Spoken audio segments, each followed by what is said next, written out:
Hello, welcome back to Muse Reads the Silmarillion.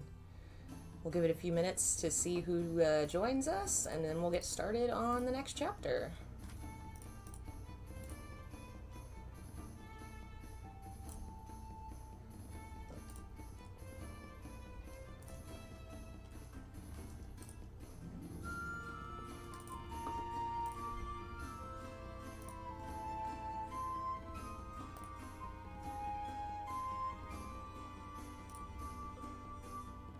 Alright, yep, it's live, and everything's turned on. Whew, it's hot where I am. Is it hot where y'all are? I'm dying. I'm dying, Squirtle. There we go. No, I don't want that. Bad YouTube. Go. Here we go.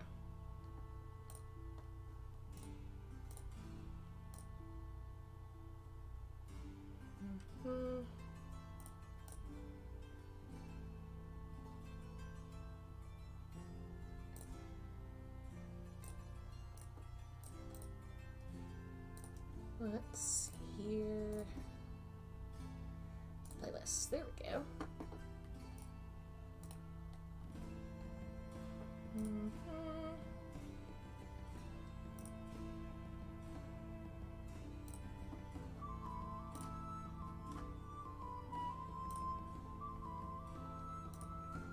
Hello, Leon. Hello, Surfin. Welcome. Thanks for joining me today. Much like the story we read on Monday, I've updated the look of the Lord of the Rings readings, and the music as well, which will be fun. Oh, and I've got to find that guy. There we go. Get a link here. So I've updated the artwork for this, because in the past I wasn't really doing artwork the way that I do with Fanfic Friday. It is official art for the Tolkien universe, done by Ted Naismith, and the link to his page is now in the description of the video. He did the official artwork for the cover of the book and a bunch of other things, and it's really gorgeous. So we'll have actual artwork of scenes in the game. Apologies, I'm going to turn on the fan because it's so hot. Oh, jeez. I'm dying.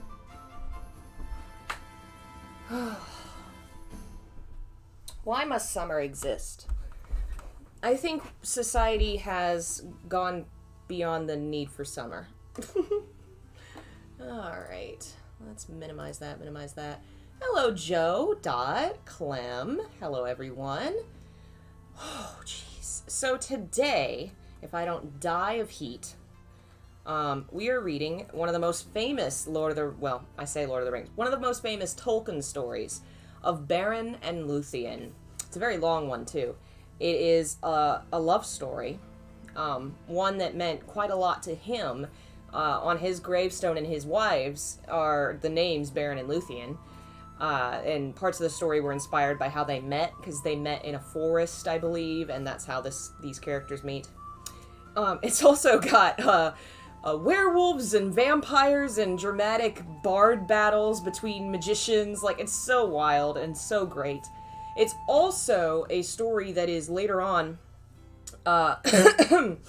excuse me, adapted into a bigger novel that we'll read eventually. This and a couple other stories in this book were expanded upon by his son, Christopher Tolkien. But we're going to read the original, well, it went through so many versions, but the version that's in the Silmarillion is what we're going to read right now. Let me put this over here so I can reach it and change the images. That's just a image of the Middle-earth. I didn't have something to start with, but the rest of the images will be more appropriate to the story. Alright. Chapter 19 of Beren and Luthien. Among the tales of sorrow and of ruin that come down to us from the darkness of those days, there are yet some in which, amid weeping, there is joy, and under the shadow of death, light that endures. And of these histories most fair, still in the ears of the elves, is the tale of Beren and Luthien. Of their lives was made the Lay of Luthien, release from bondage, which is the longest save one of the songs concerning the world of old, But here the tale is told in fewer words, without song. It has been told that Barahir would not forsake Dorthonion, and there Morgoth pursued him to the death, until at last there remained to him only 12 companions. Now the forest of Dorthonion rose southward into mountainous moors, and in the east of those highlands there lay a lake, Tarn Eowlin, with wild heaths about it, and all that land was pathless and untamed, for even in the days of the long peace none had dwelt there. But the waters of Tarn Eowlin were held in reverence, for they were clear and blue by day, and by night were a mirror for the stars. And it was said that Melian herself had hallowed that water in days of old. Thither Barahir and his outlaws withdrew, and there made their lair, and Morgoth could not discover it. But the rumor of the deeds of Barahir and his companions went far and wide, and Morgoth commanded Sauron to find them and destroy them.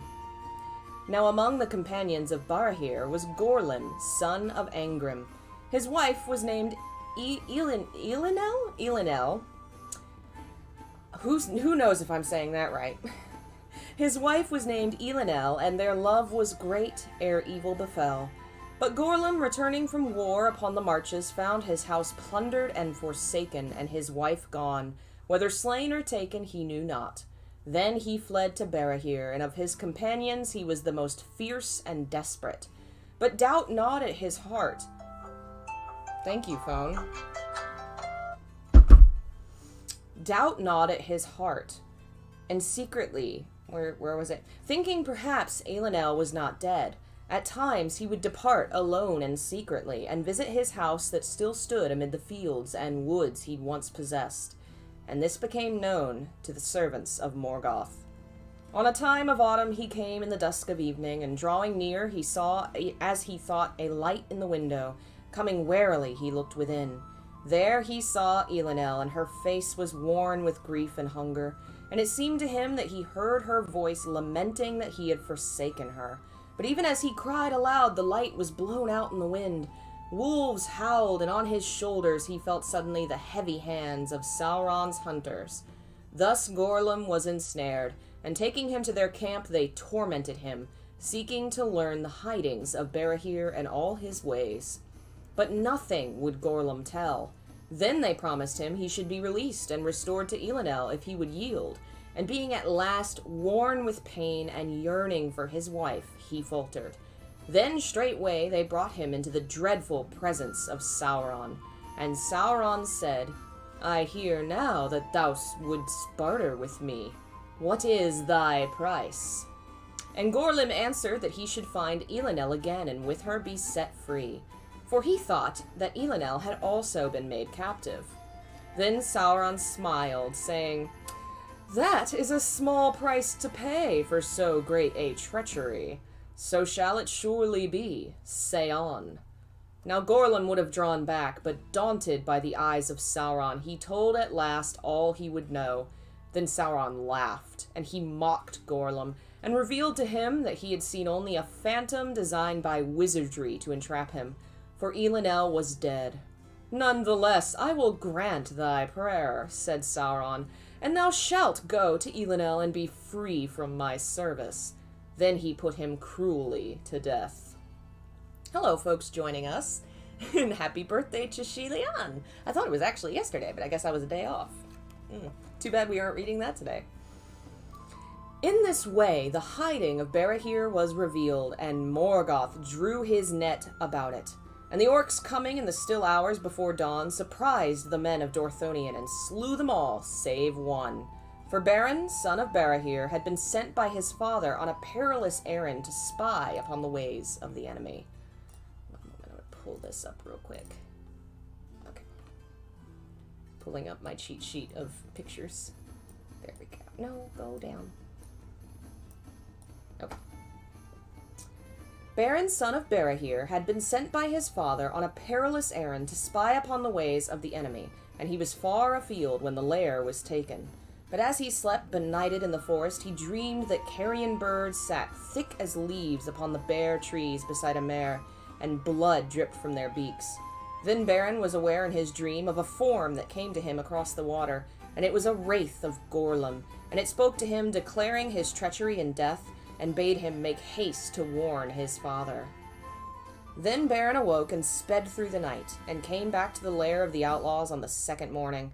But as he drew near, the carrion birds rose from the ground and sat in the alder trees beside Tarn Ewlin and croaked in mockery.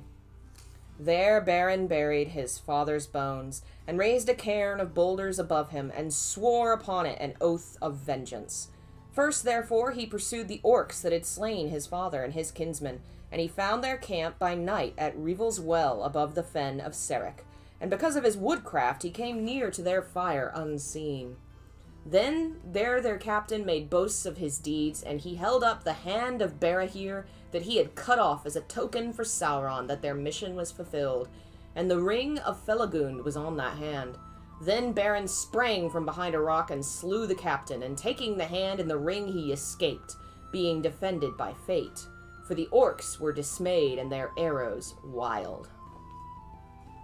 Thereafter, for 4 years more, Beren wandered still upon Dorthonion, a solitary outlaw, but he became the friend of birds and beasts, and they aided him, and did not betray him.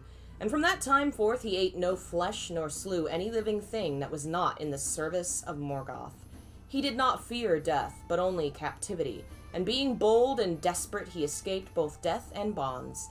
And the deeds of lonely daring he achieved were noised abroad throughout Beleriand, and the tale of them came even into Doriath, which, if you'll remember, Doriath is the secret kingdom where the old goddess lady lives that has all the magic power.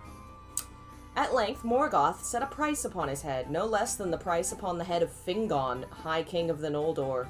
But the orcs fled rather at the rumor of his approach than sought him out.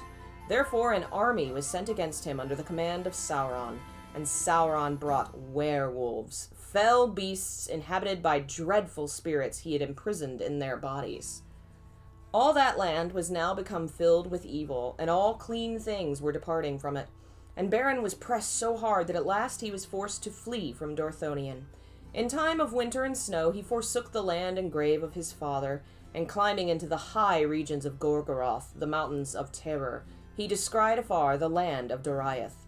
There it was put into his heart that he would go down into the hidden kingdom, where no mortal foot had yet trodden. Terrible was his southward journey. Sheer were the precipices of arid Gorgoroth, and beneath their feet were the shadows that were laid before the rising of the moon. Beyond lay the wilderness of Dungoreb, where the sorcery of Sauron and the power of Melian came together, and horror and madness walked. There spiders of the fell race of Ungoliant abode, spinning their unseen webs in which all living things were snared. And monsters wandered there that were born in the long dark before the sun, hunting silently with many eyes. No food for elves or men was there in that haunted land, but death only. That journey is not accounted least among the great deeds of Beren, but he spoke of it to no one after, lest the horror return into his mind. And none knew how he found a way, and so came by paths that no man or elf else ever dared to tread, to the borders of Doriath.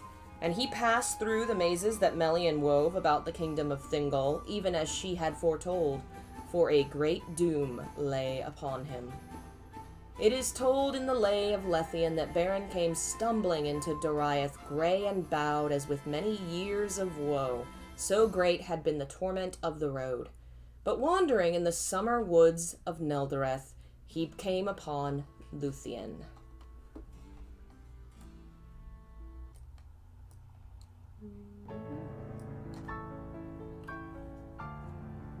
Daughter of Thingol and Melian, at a time of evening under moonrise, as she danced upon the unfading grass in the glades beside Esgalduin. Then all memory of his pain departed from him, and he fell into an enchantment, for Luthien was the most beautiful of all the children of Iluvatar. Blue was her raiment as the unclouded heaven, but her eyes were grey as the starlit evening. Her mantle was sown with golden flowers, but her hair was dark as the shadows of twilight, as the light upon the leaves of trees, as the voice of clear waters, as the stars above the mists of the world. Such was her glory and her loveliness, and in her face was a shining light. But she vanished from his sight, and he became dumb, as one that is bound under a spell, and he strayed long in the woods, wild and wary as a beast seeking for her. In his heart he called her to Nuviel, that signifies nightingale, daughter of twilight, in the grey elven tongue, for he knew no other name for her.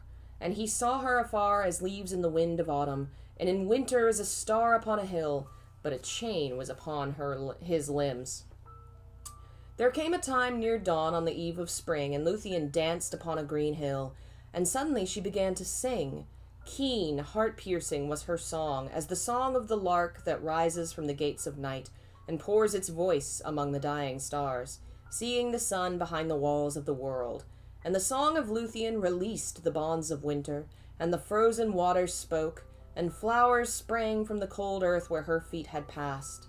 Then the spell of silence fell from Beren, and he called to her, crying to Nuviel, and the woods echoed the name. Then she halted in wonder and fled no more, and Beren came to her. But as she looked on him, doom fell upon her, and she loved him. Yet she slipped from his arms and vanished from his sight, even as the day was breaking. Then Beren lay upon the ground in a swoon, as one slain at once by bliss and grief. And he fell into a sleep, as it were, into an abyss of shadow. And waking he was cold as stone, and his heart barren and forsaken. And wandering in mind, he groped as one that is stricken with sudden blindness, and seeks with hands to grasp the vanished light. Thus he began the payment of anguish for the fate that was laid on him, and in his fate Luthien was caught. And being immortal, she shared in his mortality, and being free, received his chain, and her anguish was greater than any other of the Eldalie has known.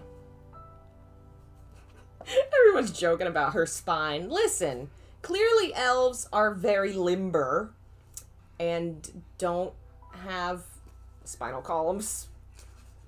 Beyond his hope, she returned to him where he sat in darkness, and long ago in the hidden kingdom she laid her hand in his. Thereafter often she came to him, and they went in secret through the woods together from spring to summer, and no others of the children of Iluvatar had had joy so great, though the time was brief. But Darin the minstrel also loved Luthien, and he espied her meetings with Beren and betrayed them to Thingol. Then the king was filled with anger. For Luthien he loved above all things, setting her above all the princes of the elves, whereas mortal men he did not even take into his service. Therefore he spoke in grief and amazement to Luthien, but she would reveal nothing until he swore an oath to her that he would neither slay Beren nor imprison him. But he sent his servants to lay hands on him and lead him to Menegroth as a malefactor, and Luthien, forestalling them, led Beren herself before the throne of Thingol, as if he were an honored guest. Luthien is like the most amazing character, and she does so many great things in this story. It's very lovely. I love her character so much.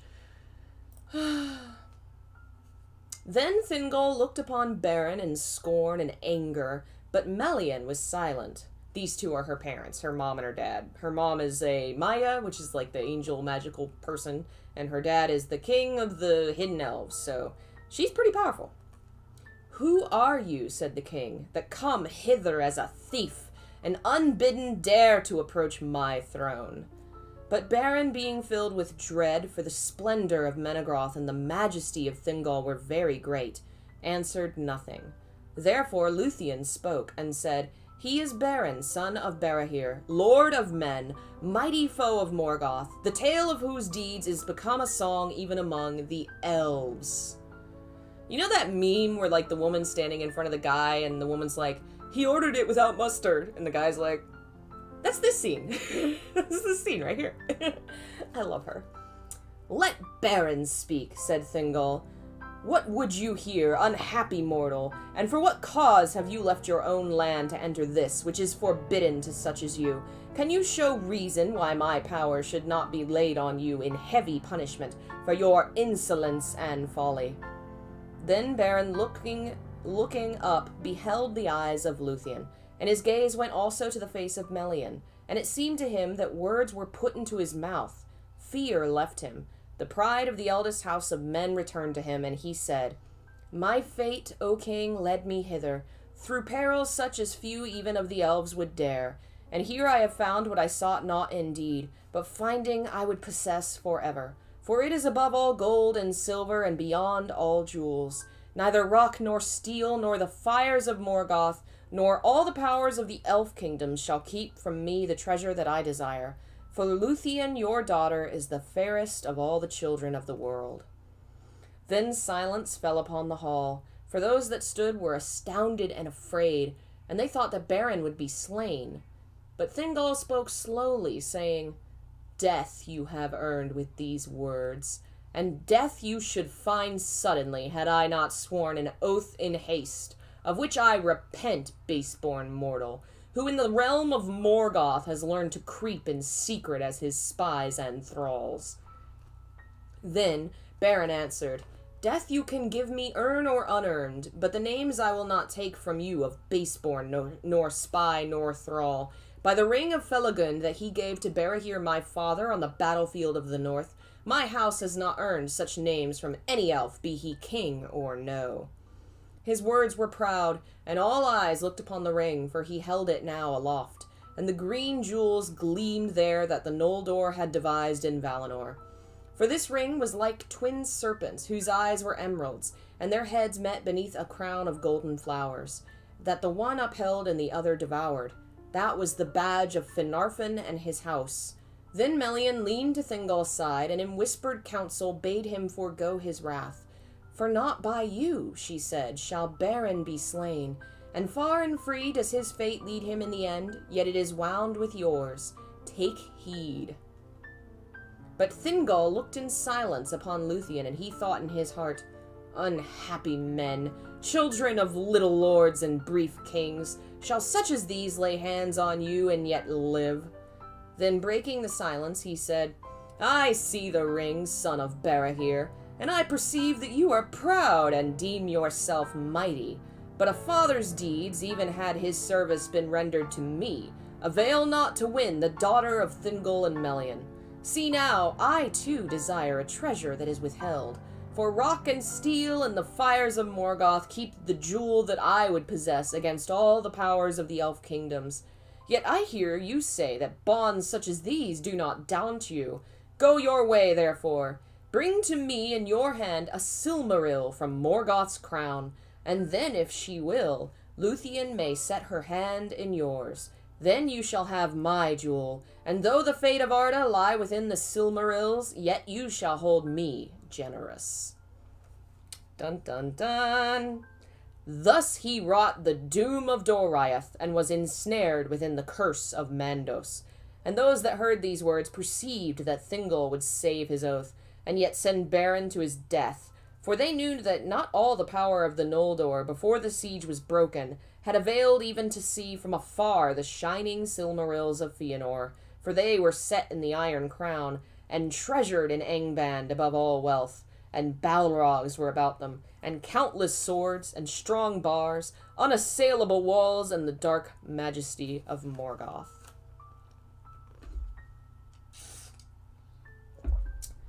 But Beren laughed. For little price, he said, do elven kings sell their daughters, for gems and things made by craft. But if this be your will, Thingol, I will perform it. And when we meet again, my hand shall hold a Silmaril from the Iron Crown, for you have not looked the last upon Beren, son of Barahir. Then he looked in the eyes of Melian, who spoke not, and he bade farewell to Luthien Tinuviel, and bowing before Thingol and Melian, he put aside the guards about him, and departed from Menegroth alone. Then at last Melian spoke, and she said to Thingol, O king, you have devised cunning counsel, but if my eyes have not lost their sight, it is ill for you, whether Beren fail in his errand or achieve it, for you have doomed either your daughter or yourself, and now is Doriath drawn within the fate of a mightier realm.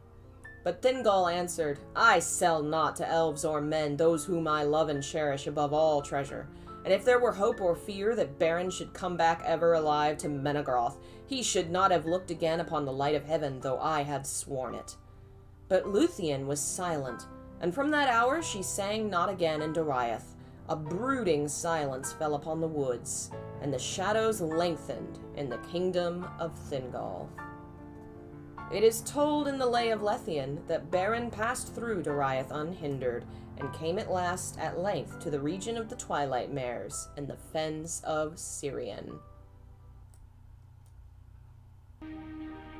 Leaving Thingol's land, he climbed the hills above the falls of Sirion, where the river plunged underground with great noise. Thence he looked westward, and through the mist and rains that lay upon those hills, he saw Talath Dirnan, the guarded plain, stretching between Sirion and Naerog, and beyond he descried afar the highlands of Taur en Faroth that rose above Nargothrond, and being destitute, without hope or counsel, he turned his feet thither.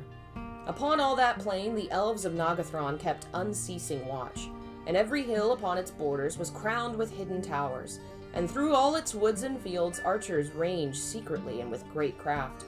Their arrows were sure and deadly, and nothing crept there against their will.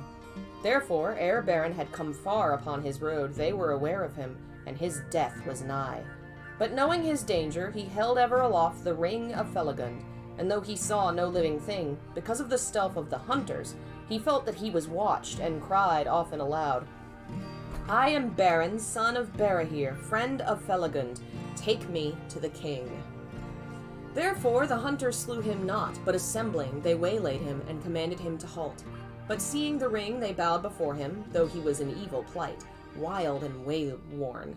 And they led him northward and westward, going by night, lest their paths should be revealed.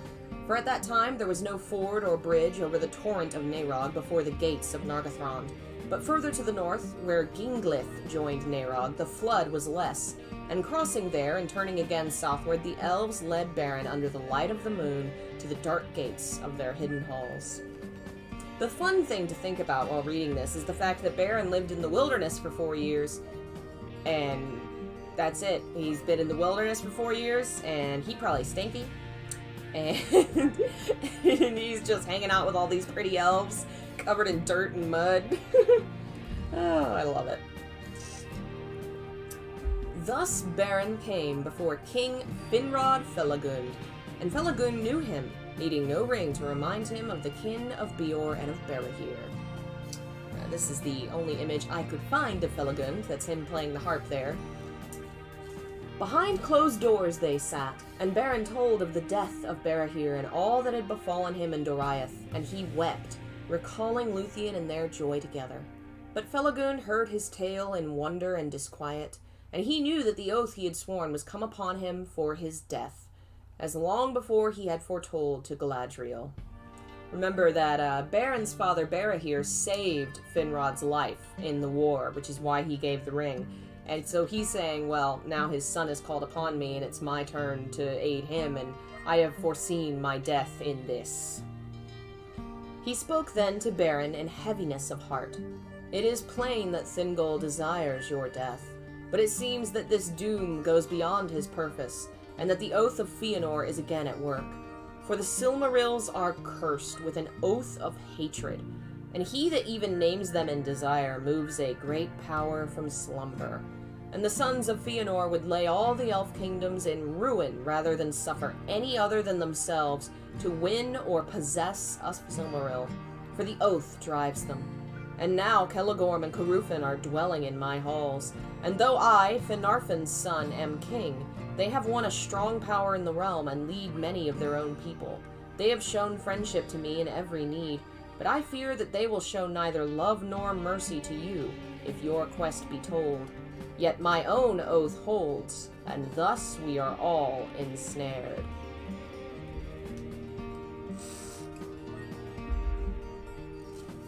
Then King Felagund spoke before his people, recalling the deeds of Barahir and his vow, and he declared that it was laid upon him to aid the son of Barahir in his need, and he sought the help of his chieftains.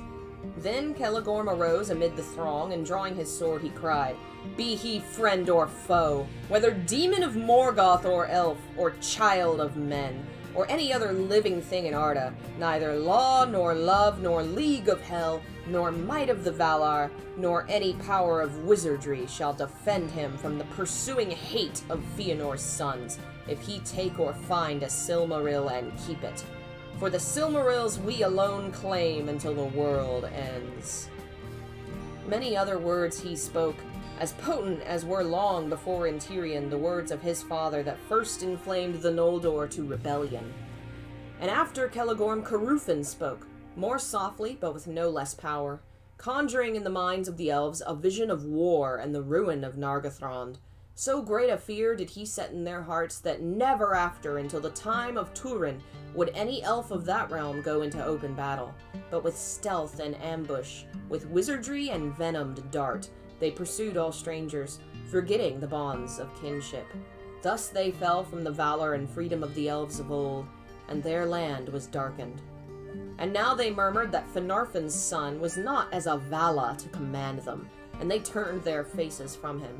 But the curse of Mandos came upon the brothers, and dark thoughts arose in their hearts, thinking to send forth Felagund alone to his death, and to usurp, it might be, the throne of Nargothrond, for they were of the eldest line of the princes of the Noldor. I think I told y'all a couple episodes back, these two are douches. Felagund, seeing that he was forsaken, took from his head the silver crown of Nargothrond and cast it at his feet, saying, "Your oaths of faith to me you may break, but I must hold my bond. Yet if there be any on whom the shadow of our curse has not yet fallen, I should find at least a few to follow me, and should not go hence as a beggar that is thrust from the gates."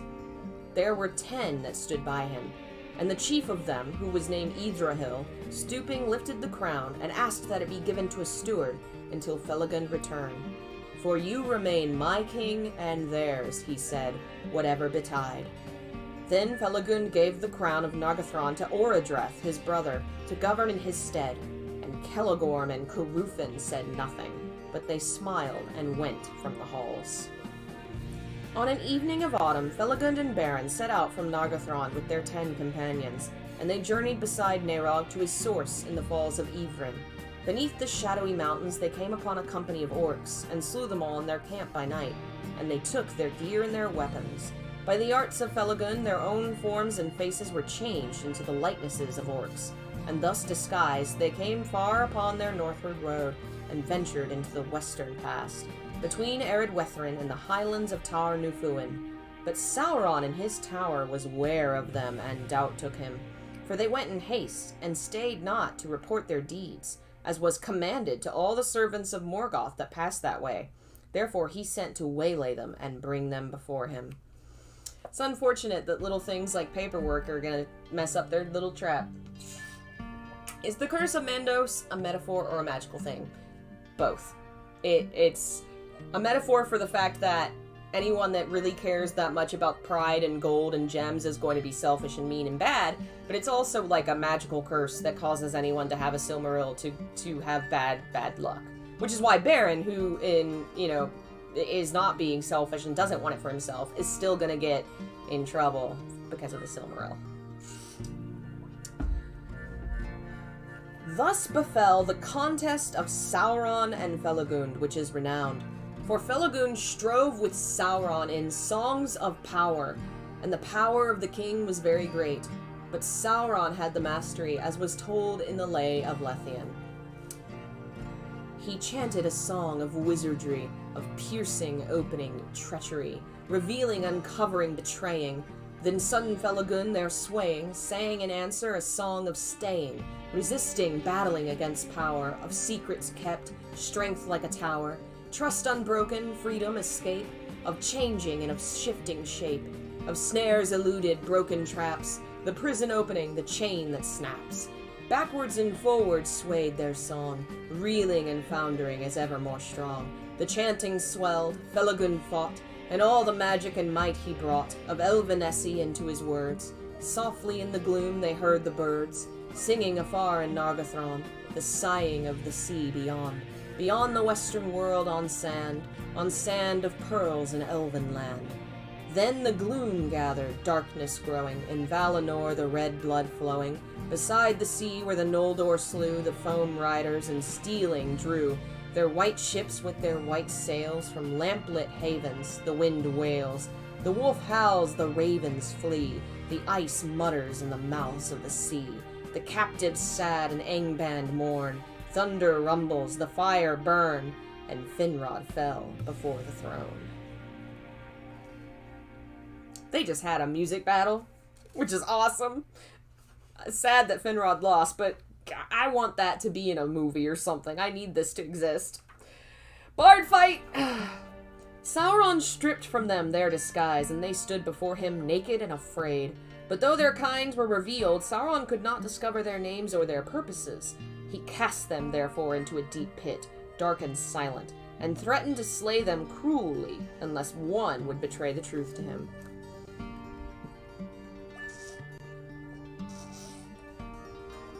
From time to time, they saw two eyes kindled in the dark, and a werewolf devoured one of the companions, but none betrayed their lord. In the time when Sauron cast Beren into a pit, a weight of horror came upon Luthien's heart. Do you believe we go to the next one? Oh, well, that's the tower that they're in. I gotta keep my sheet up here so I see that we're okay. Alright, so they're in the tower. In the time when Sauron cast Beren into the pit, a weight of horror came upon Luthien's heart, and going to Melian for counsel, she learned that Beren lay in the dungeons of Tol in Garhoth without hope of rescue. Then Luthien, perceiving that no help would come from any other on earth, resolved to fly from Doriath and come herself to him. But she sought the aid of Darin, and he betrayed her purpose to the king. Thingol was filled with fear and wonder, and because he would not deprive Luthien of the lights of heaven, lest she fade and fall, yet would not restrain her, he caused a house to be built from which she could not escape. Not far from the gates of Menegroth stood the greatest of all the trees in the forests of Neldoreth, and that was a beech forest, and the northern half of the kingdom. This mighty beech was named Hirolorn, and it had 3 trunks, equal in girth, smooth and rind, and exceedingly tall. No branches grew from them for a great height above the ground. Far aloft, between the shafts of Hirolorn, a wooden house was built, and there Luthien was made to dwell, and the ladders were taken away and guarded, save only when the servants of Thingol brought her such things as she needed. It is told in the Lay of Luthien how she escaped from the house in Hirolorn, for she put forth her arts of enchantment, and caused her hair to grow to great length, and of it she wove a dark robe that wrapped her in beauty like a shadow, and it was laden with a spell of sleep. Of the strands that remained she twined a rope and let down from her window, and as the end swayed above the guards that sat beneath the tree, they fell into a deep slumber. Then Luthien climbed from her prison, and shrouded in her shadowy cloak she escaped from all eyes, and vanished out of Doriath. What a badass. It chanced that Celegorm and Corufin went on a hunt through the guarded plain, and they did this because Sauron, being filled with suspicion, sent forth many wolves into the Elflands. Therefore they took their hounds and rode forth, and they thought that ere they returned they might also hear tidings concerning King Felagund. Now the chief of the wolfhounds that followed Celegorm was named Huan. He was not born in Middle-earth, but came from the Blessed Realm, for Arome had given him to Celegorm long ago in Valinor, and there he had followed the horn of his master before evil came. Huan followed Celegorm into exile and was faithful, and thus he too came under the doom of woe set upon the Noldor, and it was decreed that he should meet his death, but not until he encountered the mightiest wolf that would ever walk the world. Huan it was that found Luthien flying like a shadow surprised by daylight under the trees, when Celegorm and Corufin rested a while near to the western eaves of Doriath, for nothing could escape the sight and scent of Huan, nor could any enchantment stay him, and he slept not neither by day or night. He brought her to Celegorm, and Luthien, learning he was a prince of the Noldor and a foe of Morgoth, was glad, and she declared herself, casting aside her cloak.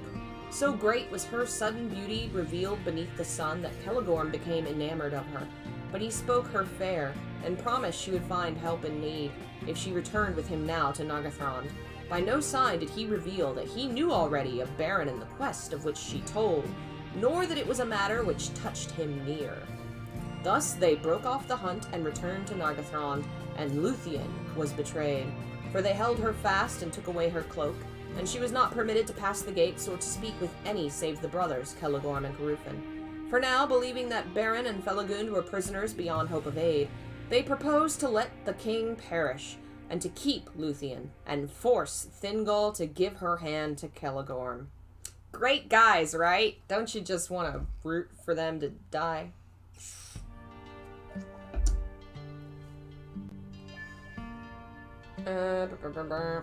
Thus they would advance their power and become the mightiest of the princes of the Noldor, and they did not propose to seek the Silmarils by craft or war, or to suffer any other to do so, until they had all the might of the elf kingdoms under their hands. Orodreth had no power to withstand them, for they swayed the hearts of the people of Nargothrond. And Celegorm sent messengers to Thingol urging his suit. But Huan the Hound was true of heart, and the love of Luthien had fallen upon him in the first hour of their meeting, and he grieved at her captivity. Therefore he came to her in her chamber, and at night he lay before her door, for he felt that evil had come to Nargothrond. Luthien spoke often to Huan in her loneliness, telling of Beren, who was the friend of all birds and beasts that did not serve Morgoth, and Huan understood all that was said, for he comprehended the speech of all things with voice, but it was permitted to him thrice only ere his death to speak words. Now Huan devised a plan for the Aid of Luthien, and coming at night he brought her cloak, and for the first time he spoke, giving her counsel. Then he led her by secret ways out of Nargothrond, and they fled to the north together. He humbled his pride and suffered her to ride upon him in a fashion of a steed, even as the orcs did at times upon great wolves. Thus they made great speed, for Huan was swift and tireless. In the pits of Sauron, Beren and Felagund lay, and all their companions were now dead. But Sauron proposed to keep Felagund to the last, for he perceived he was a Noldor of great might and wisdom, and he deemed that in him lay the secret of their errand.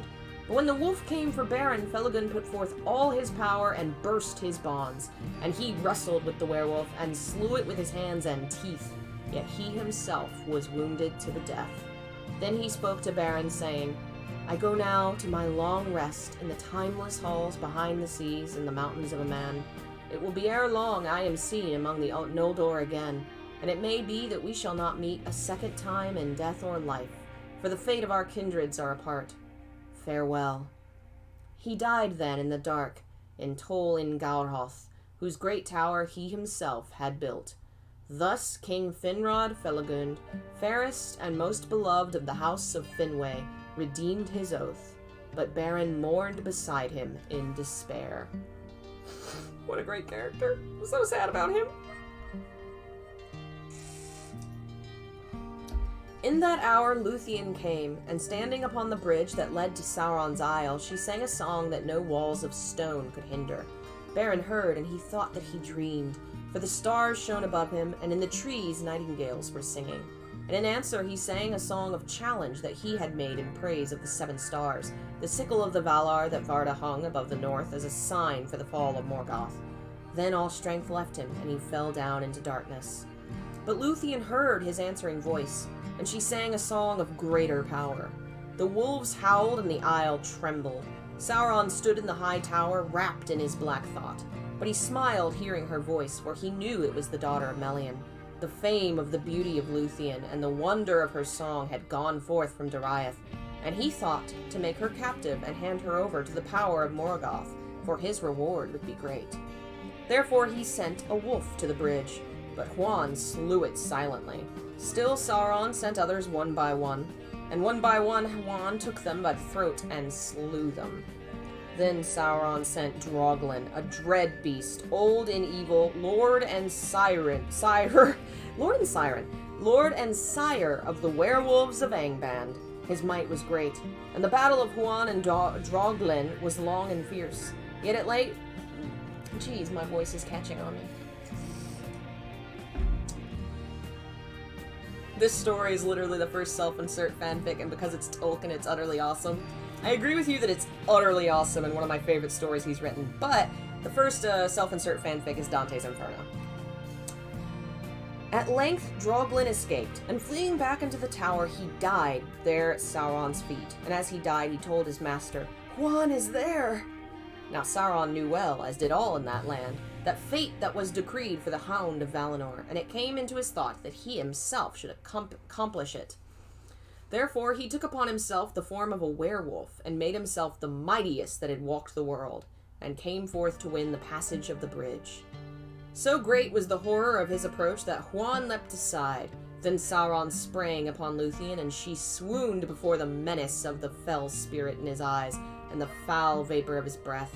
But even as he came, falling, she cast a fold of her dark cloak before his eyes, and he stumbled, for a fleeting drowsiness came upon him.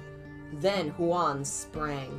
There befell the battle of Huan and Wolf Sauron, and the howls and baying echoed in the hills, and the watchers on the walls of Ered Wethrin across the valley heard it afar and were dismayed. But no wizardry nor spell, neither fang nor venom, nor devil's art nor beast strength could overthrow Huan of Valinor, and he took his foe by the throat and pinned him down. Then Sauron shifted shape, from wolf to serpent, and from monster to his own accustomed form, but he could not elude the grip of Huan without forsaking his body utterly. Ere his foul spirit left its dark house, Luthien came to him, and said that he should be stripped of his raiment of flesh, and his ghost be sent quaking back to Morgoth. And she said, "There everlastingly thy naked self shall endure the torment of his scorn, pierced by his eyes, unless thou yield to me the mastery of thy tower." Sauron yielded himself, and Luthien took the mastery of the isle and all that was there, and Huan released him. And immediately he took the form of a vampire, great as a dark cloud across the moon, and he fled, dripping blood from his throat upon the trees, and came to Tower Nefuin, and dwelt there, filling it with horror. Then Luthien stood upon the bridge and declared her power, and the spell was loosed that bound stone to stone, and the gates were thrown down, and the walls opened, the pits laid bare, and many thralls and captives came forth in wonder and dismay, shielding their eyes against the pale moonlight, for they had long lain in the darkness of Sauron. But Beren came not. Therefore Huan and Luthien sought him in the isle, and Luthien found him mourning Felagund. So deep was his anguish that he lay still and did not hear her feet. Then, thinking him already dead, she put her arms about him and fell into a dark forgetfulness. But Beren, coming back to the light out of the pits of despair, lifted her up, and they looked again upon one another, and the day rising over the dark hills shone upon them. They buried the body of Felagund upon the hill top of his own isle, and it was clean again, and the green grave of Finrod, Finarfin's son, fairest of all the princes of the elves, remained inviolate until the land was changed and broken, and foundered under destroying seas. But Finrod walks with Finarfin his father, beneath the trees in Eldamar. Isn't that just so lovely? The only character that I can think of, in my mind, who actually stands up to Sauron and beats him. Luthien, with her dog. It's Haunting Ground again. It's just lovely that Luthien defeats this man. I love it. I love it so much. Alright. Now Beren and Luthien to Nuviel were free again, and together walked through the woods, renewing for a time their joy. Can you guess it's not gonna last? And though winter came, it hurt them not, for flowers lingered where Luthien went, and the birds sang beneath the snow-clad hills. But Huan, being faithful, went back to Celegorm his master, yet their love was less than before. There was tumult in Nargothrond, for thither now returned many elves that had been prisoners in the Isle of Sauron, and a clamor arose that no words of Celegorm could still. They lamented bitterly the fall of Felagund their king, saying that a maiden had dared that which the sons of Fëanor had not dared to do. But many perceived it was treachery rather than fear that had guided Celegorm and Caruthen.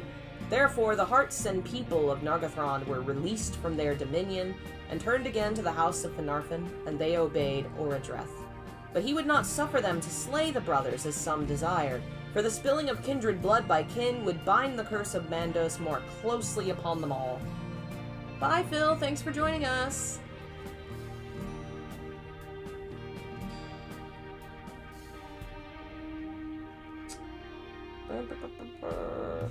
Yet neither bread nor rest would he grant to Celegorm and Caruthen within his realm, and he swore there should be little love between Nargothrond and the sons of Fëanor thereafter.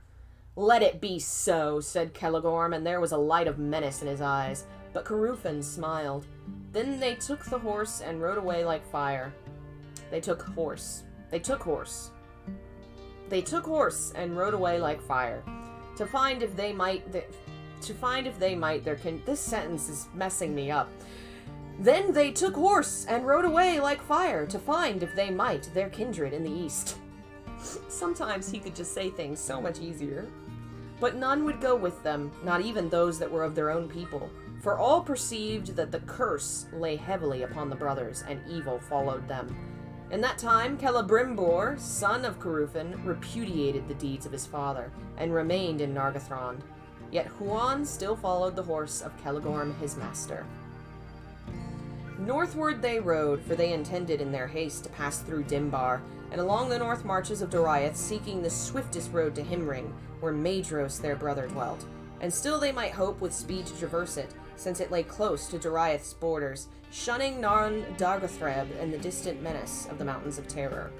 I love that they're running to the brother who was best friends with the guy they killed. You know? Finrod was best friends with Maedhros, and they're going to Maedhros like, hey, we got kicked out of our kingdom for murdering a guy. It's not our fault. Now it is told that Beren and Luthien came in their wandering into the forest of Brethil, and drew near at last to the borders of Doriath. Then Beren took thought of his vow, and against his heart he resolved, when Luthien was once come again within the safety of her own land, to set forth once more. But she was not willing to be parted from him again, saying, "You must choose, Beren, between these two, to relinquish the quest and your oath, and seek a life of wandering upon the face of the earth, or to hold on to your word and challenge the power of darkness upon its throne. But on either road I shall go with you, and our doom shall be alike." Cute note here. I took a lot of notes in this book when I was in college because I was writing a paper on Lord of the Rings, and I've notated and written all the things. I underlined that sentence and wrote, "I love you." I was probably, let's see, it was summer 2013. Notes made by AJ. So that's 7 years ago. Oh, I was 20. I was 19, 20 years old. Even as they spoke together of these things, walking without heed of aught else, Celegorm and Carufin rode up, hastening through the forest, and the brothers espied them and knew them from afar. Then Celegorm turned his horse and spurred it upon Beren, proposing to ride him down. But Carufin, swerving, stooped and lifted Luthien to his saddle, for he was a strong and cunning horseman. Then Beren sprang from before Celegorm, full upon the speeding horse of Carufin that passed him, and the leap of Beren is renowned among the men and elves. He took Carufin by the throat from behind and hurled him backward, and they fell to the ground together. The horse reared and fell, but Luthien was flung aside and lay upon the grass. Then Beren throttled Carufin, but death was near him, for Celegorm rode upon him with a spear. In that hour Huan forsook the service of Celegorm and sprang upon him, so that his horse swerved aside and would not approach Beren because of the terror of the great hound. Celegorm cursed both hound and horse, but Huan was unmoved. Then Luthien, rising, forbade the slaying of Carufin, but Beren despoiled him of his gear and weapons and took his knife, Angrist. That knife was made by Telkar of Nogrond, and hung sheathless by his side. Iron it would cleave as if it were green wood. Then Beren, lifting Carufin, flung him from him, and bade him walk now back to his noble kinsfolk, who might teach him to turn his valor to worthier use. "Your horse," he said, "I keep for the service of Luthien, and may it be accounted happy to be free of such a master." Hey Jeff, welcome. Then Carufin cursed Beren under cloud and sky. "Go hence," he said, "unto a swift and bitter death." Celegorm took him beside him on his horse, and the brothers made then as if to ride away. And Beren turned away and took no heed of their words. But Carufin, being filled with shame and malice, took the bow of Celegorm and shot back as they went, and the arrow was aimed at Luthien. Huan, leaping, caught it in his mouth, but Carufin shot again, and Beren sprang before Luthien, and the dart smote him in the breast. It is told that Huan pursued the sons of Fëanor, and they fled in fear. And returning, he brought to Luthien an herb out of the forest. With that leaf she staunched Beren's wounds, and by her arts and by her love she healed him. Let's go back to our romantic song. Healed by love. Oh, that's the wrong thing. Thus, at last, they returned to Doriath. There Beren, being torn between his oath and his love, and knowing Luthien to be now safe, arose one morning before the sun, and committed her to the care of Huan. Then in great anguish he departed, while she lay slept upon the grass.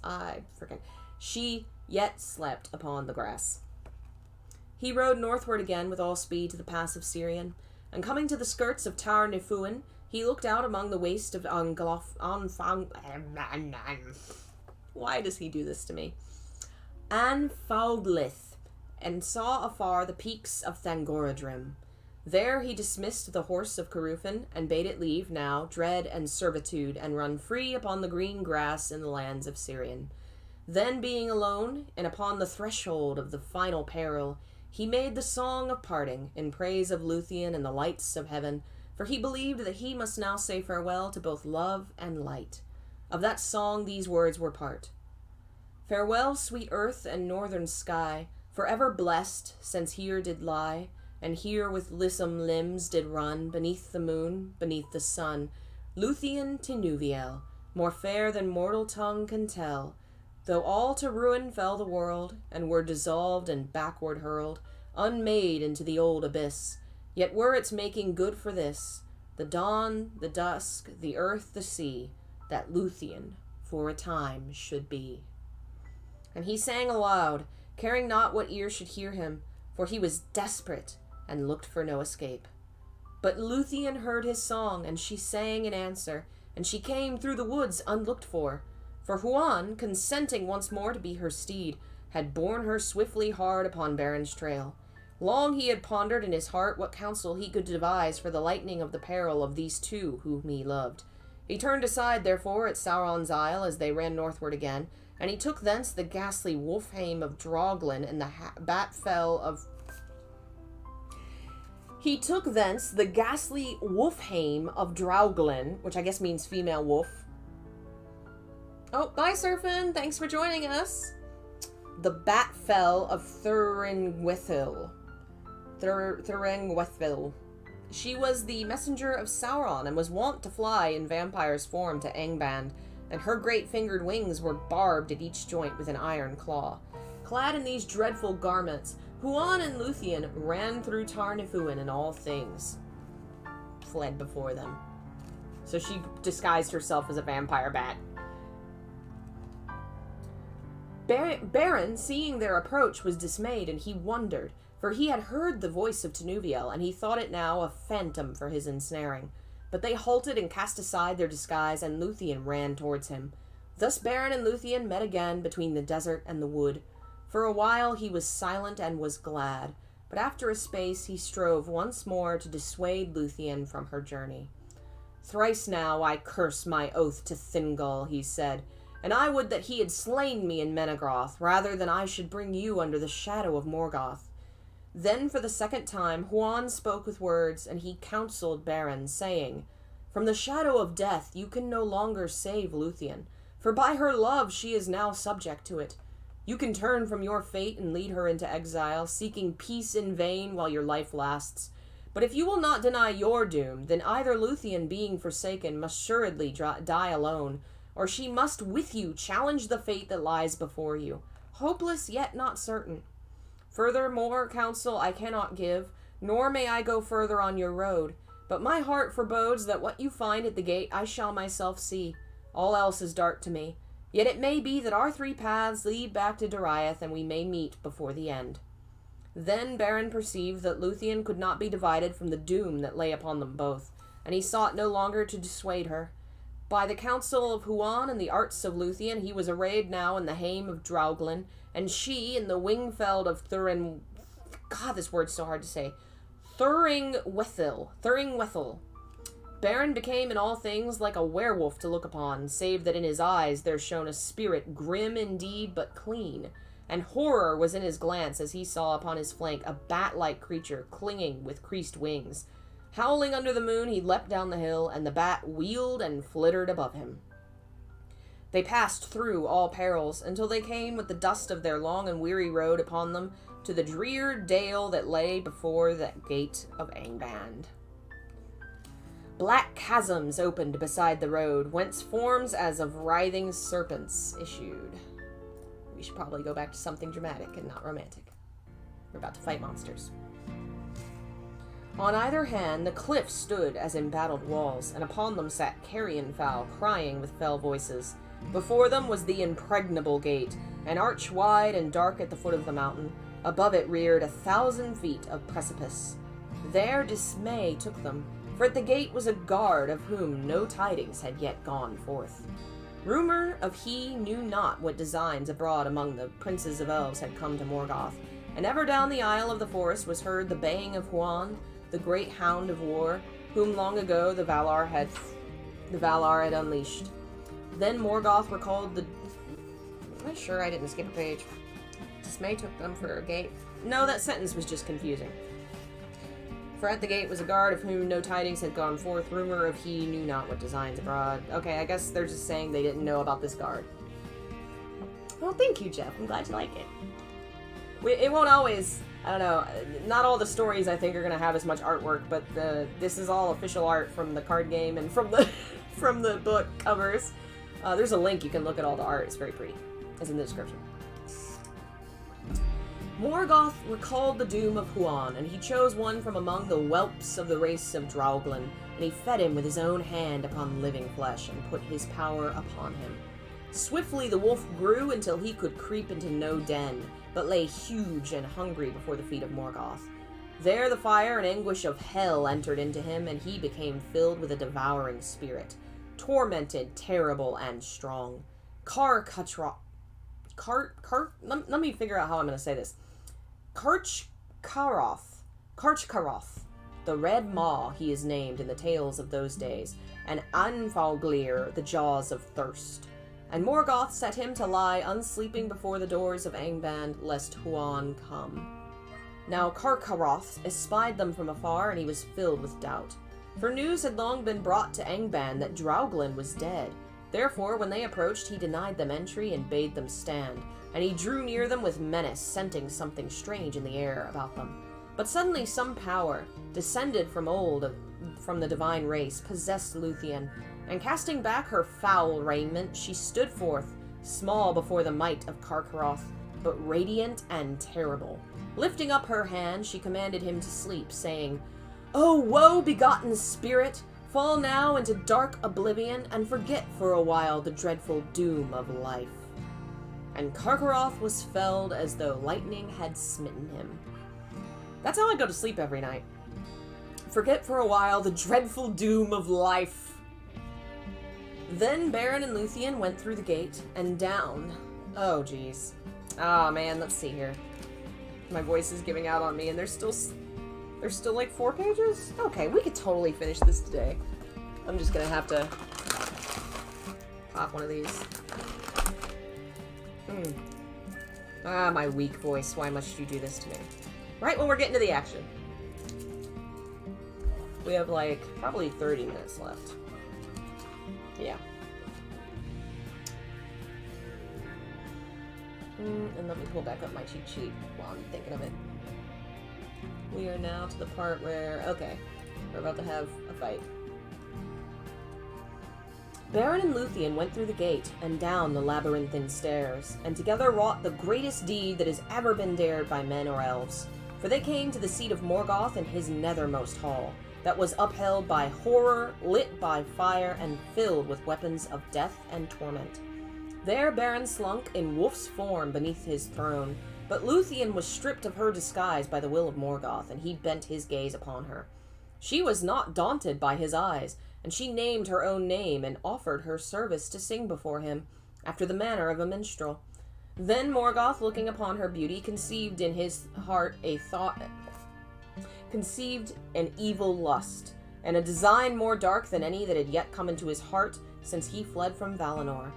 Thus he was beguiled by his own malice, for he watched her, leaving her free for a while, and taking secret pleasure in his thought. Then suddenly she eluded his sight, and out of the shadows began a song of such surpassing loveliness, and of such blinding power, that he listened perforce, and a blindness came upon him, as his eyes roamed to and fro seeking her.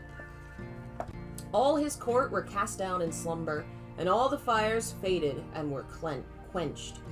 But the Silmarils in the crown on Morgoth's head blazed forth suddenly with a radiance of white flame, and the burden of that crown and of the jewels bowed down his head, as though the world were set upon it, laden with a weight of care, of fear, and of desire, that even the will of Morgoth could not support.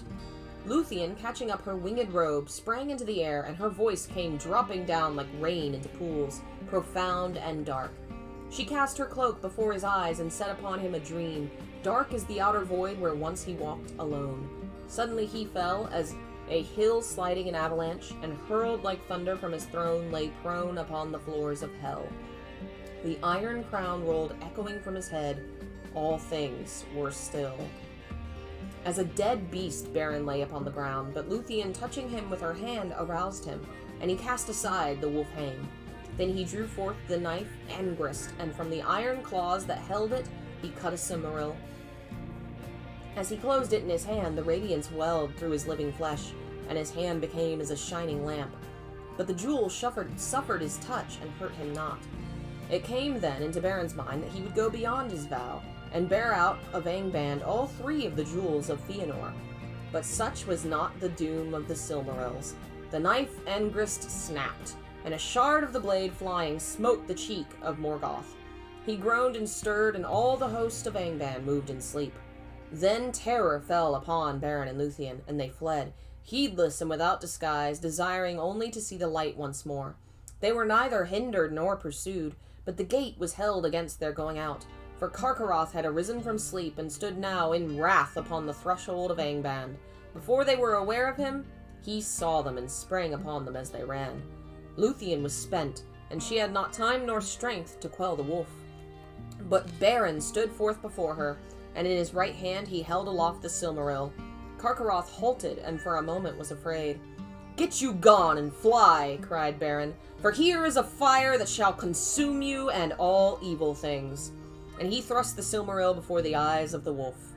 But Carcharoth looked upon that holy jewel and was not daunted, and the devouring spirit within him awoke to sudden fire. And gaping, he took suddenly the hand within his jaws, and he bit it off at the wrist. Then swiftly all his inwards were filled with a flame of anguish, and the Silmaril seared his accursed flesh. Howling, he fled before them, and the walls of the Valley of the Gate echoed with the clamor of his torment.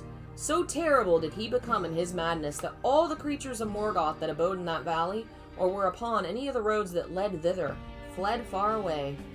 For he slew all living things that stood in his path, and burst from the north with ruin upon the world. Of all the terrors that came ever into Beleriand ere Angband's fall, the madness of Carcharoth was the most dreadful, for the power of the Silmaril was hidden within him. Now Beren lay in a swoon within the perilous gate, and death drew nigh him, for there was venom on the fangs of the wolf. Luthien with her lips drew out the venom, and she put forth her failing power to staunch the hideous wound. But behind her in the depths of Angband that rumor grew of great wrath aroused. The hosts of Morgoth were awakened. Thus the quest of the Silmaril was likely to have ended in ruin and despair. Do you want to guess how it doesn't end that way? Let's see. Yeah, that's the wrong image right there. Well, 3 guesses! Eagles! Take a drink if you guessed Eagles save the day again. Deus ex Eagles. In that hour, above the wall of the valley, 3 mighty birds appeared, flying northward with wings swifter than the wind. Among all birds and beasts, the wandering and need of Beren had been noised, and Huan himself had bidden all things watch, that they might bring him aid. High above the realm of Morgoth, Thorondor and his vassals soared, and seeing now the madness of the wolf and Beren's fall, they came swiftly down, even as the powers of Angband were released from the toils of sleep. Then they lifted up Luthien and Beren from the earth, and bore them aloft into the clouds. Below them suddenly thunder rolled, lightnings leapt upward, and the mountains quaked.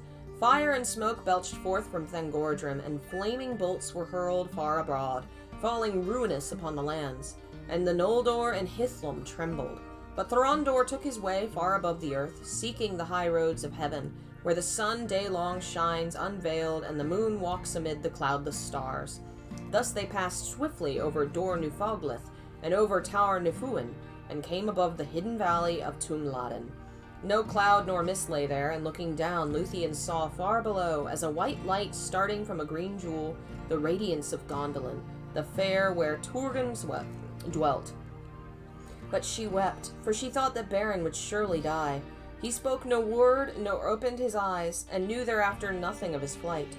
And at the last the eagle set them down upon the borders of Doriath, and they were come to that same dell where Beren had stolen in despair and left Luthien asleep. There the eagles laid her at Beren's side and returned to the peaks of Kissagrim and their high eyries. But Huan came to her, and together they tended Beren, even as before when she healed him of the wounds Caruthan gave to him. But this wound was fell and poisonous. Long Beren lay, and his spirit wandered upon the dark borders of death, knowing ever an anguish that pursued him from dream to dream. Then suddenly, when her hope was almost spent, he awoke again, and looked up, seeing leaves against the sky, and he heard beneath the leaves singing soft and slow beside him, Luthien to Nubiel, and it was spring again. Thereafter, Beren was named Urkamian, which is one-handed, and suffering was grave in his face. But at last he was drawn back to life by the love of Luthien, and he arose, and together they walked in the woods once more. And they did not hasten from that place, for it seemed fair to them. Luthien indeed was willing to wander in the wild without returning, forgetting house and people and all the glory of the elf kingdoms, and for a time Beren was content. But he could not long forget his oath to return to Menegroth, nor would he withhold Luthien from Thingol forever, for he held by the law of men, deeming it perilous to set at naught the will of the Father, save at last need. And it seemed also to him unfit that one so royal and fair as Luthien should live always in the woods, as the rude hunters among men, without honor or home or the fair things which are the delights of the queens of the Elderly. Thereafter, for a while, he persuaded her, and their footsteps forsook the houseless lands, and he passed into Doriath, leading Luthien home. So their doom willed it. Upon Doriath evil days had fallen. Grief and silence had come upon all its people when Luthien was lost. Long they had sought for her in vain, and it is told that in that time Darin the minstrel of Thingol strayed from the land and was seen no more. He it was that made music for the dance and song of Luthien before Beren came to Doriath, and he had loved her, and set all his thought of her in his music. He became the greatest of all the minstrels of the elves east of the sea, named even before Maglor, son of Fëanor. But seeking for Luthien in despair, he wandered strange paths, and passing over the mountains he came into the east of Middle-earth, where for many ages he made lament beside dark waters for Luthien, daughter of Thingol, most beautiful of all living things. In that time Thingol turned to Melian, but now she withheld her counsel from him, saying that the doom he'd devised must work to its appointed end, and he must wait now upon time. But Thingol learned that Luthien had journeyed far from Doriath, for messages came secretly from Celegorm as had been told, saying that Felagund was dead, Beren was dead, but Luthien was in Nargothrond, and that Celegorm would wed her. Then Thingol was wrathful, and he sent forth spies, thinking to make war upon Nargothrond, and thus he learned that Luthien was again fled, and that Celegorm and Caruthan were driven from Nargothrond. Then his counsel was in doubt, for he had not the strength to assail the 7 sons of Fëanor. But he sent messengers to Himring to summon their aid in seeking for Luthien, since Celegorm had not sent her to the house of her father, nor had he kept her in safety. But in the north of his realm his messengers met with a peril sudden and unlooked for, the onslaught of Carcharoth the wolf of Angband. In his madness he had run ravening from the north, and passing at length over Taur Nufuin, upon its eastern side, he came down from the sources of Esgalduin like a destroying fire. Nothing hindered him, and the might of Melian upon the borders of the land stayed him not, for fate drove him, and the power of the Silmaril that he bore to his torment. Thus he burst into the inviolate woods of Doriath, and all fled away in fear. Alone of the messengers, Mablung, chief captain to the king, escaped, and brought the dread tidings to Thingol. Even in that dark hour, Beren and Luthien returned, hastening from the west, and news of their coming went before them like a sound of music borne by the wind into dark houses, where men sit sorrowful. They came at last to the gates of Menegroth, and a great host followed them. Then Beren led Luthien before the throne of Thingol, her father, and he looked in wonder upon Beren, whom he had thought dead. But he loved him not, because of the woes he had brought upon Doriath. But Beren knelt before him and said, I return according to my word. I am come now to claim my own. And Thingol answered, What of your quest, and what of your vow? But Beren said, "It is fulfilled. Even now a Silmaril is in my hand." Thingol said, "Show it to me." And Beren put forth his left hand, slowly opening his fingers, but it was empty. Then he held up his right hand, and from that hour named himself Camlost, the Empty-Handed. Then Thingol's mood was softened, and Beren sat before his throne upon the left, and Luthien upon the right, and they told the tale of the quest, while all there listened and were filled with amazement. And it seemed to Thingol that this man was unlike all other mortal men, and among the great in Arda, and the love of Luthien a thing new and strange, and he perceived that their doom might not be withstood by any power of the world. Therefore at last he yielded his will, and Beren took the hand of Luthien before the throne of her father. But now a shadow fell upon the joy of Doriath at the return of Luthien the Fair. For learning of the cause of the madness of Carcharoth, the people grew more afraid, perceiving that his danger was fraught with dreadful power because of the holy jewel, and hardly might be overthrown. And Beren, hearing of the onslaught of the wolf, understood that the quest was not yet fulfilled. Therefore, since daily Carcharoth drew nearer to Menegroth, they prepared the hunting of the wolf, of all pursuits of beasts, wherefore tales tell the most perilous. To that chase went Huan, the Hound of Valinor, Mablung, the Heavy-Handed, Beleg Strongbow, and Beren Erkmanian, and Thingol, King of Doriath. They rode forth in the morning and passed over the river Escalduin, but Luthien remained behind at the gates of Menegroth. A dark shadow fell upon her, and it seemed to her that the sun had sickened and turned black. The hunters turned east and north, and following the course of the river, they came at last upon Carcharoth the wolf in a dark valley, down the northern side whereof Escalduin fell in a torrent over steep falls. At the foot of the falls Carcharoth drank to ease his consuming thirst, and he howled, and thus they were aware of him. But he, espying their approach, rushed not suddenly to attack them. It may be that the devil's cunning of his heart awoke, and being for a moment eased of his pain by the sweet waters of Escalduin, even as they rode towards him, he slunk aside into a deep brake, and lay hid.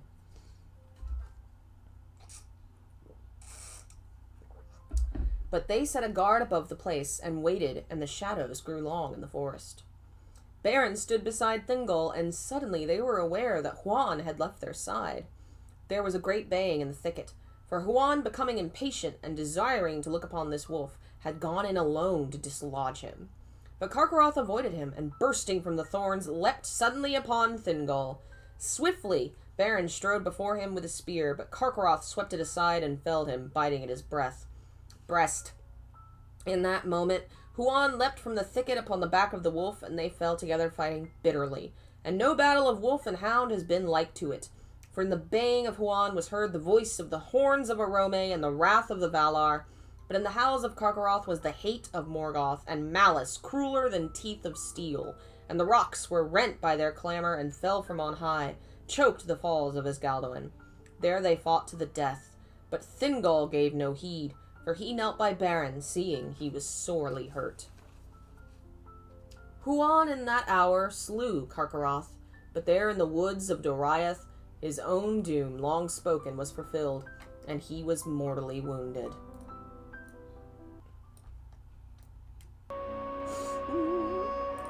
They killed the dog. The venom of Morgoth entered into him. Then he came, and falling beside Beren, spoke for the third time with words, and he bade Beren farewell before he died. Beren spoke not, but laid his hand upon the head of the hound, and so they parted. Mablung and Beleg came hastening to the king's aid. When they looked upon what was done, they cast aside their spears and wept. Then Mablung took a knife and ripped the belly of the wolf, and within he was well nigh consumed as with a fire, but the hand of Beren that held the jewel was yet uncorrupt. But when Mablung reached forth to touch it, the hand was no more, and the Silmaril lay there unveiled, and the light of it filled the shadows of the forest all around them. Quickly and in fear, Mablung took it and set it in Beren's living hand, and Beren was aroused by the touch of the Silmaril and held it aloft, and bade Thingol receive it. Now is the quest achieved, he said, and my doom full wrought. And he spoke no more. They bore back Beren Camlost, son of Barahir, upon a bier of branches, with Huan the wolfhound at his side. and night fell ere they returned to Menegroth.